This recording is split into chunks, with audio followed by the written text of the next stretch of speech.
কতদিন পর দেখা হলো। খুব মনে পড়েছে তোমার কথা আব্দুল মুত্তালিব।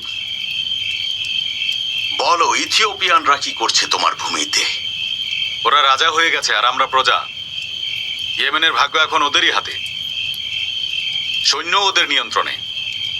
আমরা এখন শুধু ওদের হুকুমের গোলাম। খুব খারাপ। দোয়া করি দ্রুত সুদিন ফিরে আসুক। সবকিছুরই একটা শেষ আছে। আমাদের দাদা আমাদেরকে বলেছিলেন রাবিয়ার পুত্র নাসার, যে তাবাবিয়ার একজন রাজা ছিলেন, একদিন এমন এক স্বপ্ন দেখেন যা দেখে তিনি ভয় পেয়ে গিয়েছিলেন। এরপর তিনি সাথী আর সিকের কাছে একবার করে যান। তিনি সাথীকে গিয়ে তার খারাপ স্বপ্নের কথা বললেন আর বললেন স্বপ্নের অর্থ বলতে। কিন্তু রাজা তার স্বপ্নের কথা পুরোটা সাথীকে বলেননি। তখন সাথী তাকে বললেন, আপনি স্বপ্নে আগুনের ফুলকি দেখেছেন যা অন্ধকার থেকে আসছে এবং তিহামার ভূমিতে গিয়ে পড়ছে, আর সবাই সেখান থেকে তা তুলে তুলে খাচ্ছে। খুবই ভয়ঙ্কর স্বপ্ন। রাজা তখন বললেন, আপনি একদম ঠিক বলেছেন। এখন আমাকে বলুন এই স্বপ্নের অর্থ কি সাথী? তখন সাথী বললেন, একদল ইথিওপিয়ানরা এখানে এসে পৌঁছাবে এবং আবিয়ান ও জিরাসের মাঝখানের ভূমি দখল করবে এবং তারাই শাসন করবে।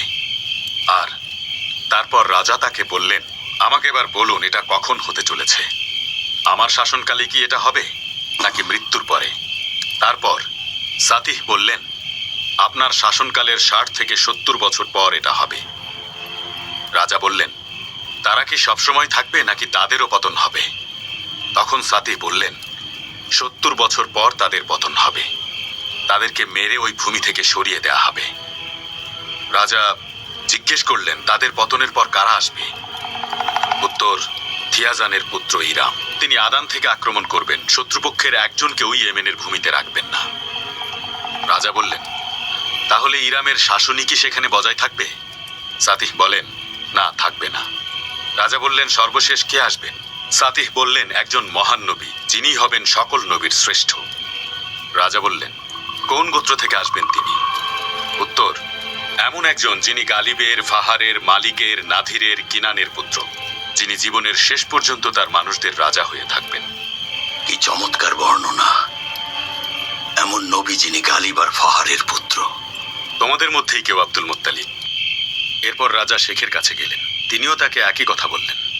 শেখ তাকে বললেন, ইয়াজানের রাজত্ব শেষ হয়ে যাবে। আল্লাহর রাসূল মানুষের হক আদায় করবেন। তার দয়ায় পুরো মানবজাতির মুক্তি হবে। আল্লাহর রাসূলই বিচারের দিন পর্যন্ত রাজা হয়ে থাকবেন। রাজা জিজ্ঞেস করলেন, বিচারের দিন মানে? শেখ বললেন, বিচারের দিন হলো সেই দিন যেদিন সবাইকে মৃত্যুর পর জীবিত করা হবে এবং তার কর্মের জন্য প্রশ্নোত্তর করা হবে। তখন একটা ময়দানে সবাই সমবেত হবে। রাজা জিজ্ঞেস করলেন, আপনি সত্যি বলছেন? শেখ তাকে বললেন, আমার বলা প্রত্যেকটা কথাই সত্য। এটাই আল্লাহ তাআলার ইচ্ছা এবং এসব তার কথা, যিনি এই আসমান এবং জমিন সৃষ্টি করেছেন। তার মানে রাজার স্বপ্ন বাস্তব হবে। ইথিওপিয়ানদের সময় শেষ হতে চলেছে। ইয়েমেনেও কি সবাই এই ব্যাপারে কথা বলছে? সবাই এ ব্যাপারে অবহিত। মক্কার সবাই এ ব্যাপারে কথা বলছে। এখন ঘরে ঘরে এ কথা ছড়িয়ে গেছে। এমনকি এ খবর রাজা নাসারের কাছেও চলে গেছে এবং তিনি তার পরিবারকে বলেছেন ইরাকে চলে যেতে। উনি পার্সিয়ান রাজাকে একটা চিঠিও লিখেছেন। তারা আলহিরাতে চলে গেছেন এবং এখন ওখানেই রাজত্ব করছেন। তুমি আমার কাছে কি বলতে এসেছো সেটা বলো।